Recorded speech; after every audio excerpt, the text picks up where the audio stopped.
Liam, enjoying a vibrant beach bonfire with his friends, can't help but sigh when hiccups strike him unexpectedly, disrupting his night.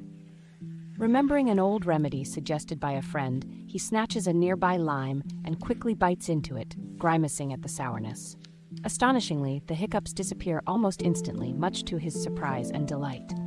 His sudden relief and animated reaction spark curiosity among his friends, leading to laughter and shared stories around the crackling fire. What began as an annoying hiccup episode transforms into a night of immense fun, with Liam eager to pass on this unconventional yet effective lime remedy, ensuring an enjoyable and hiccup-free bonfire evening for everyone.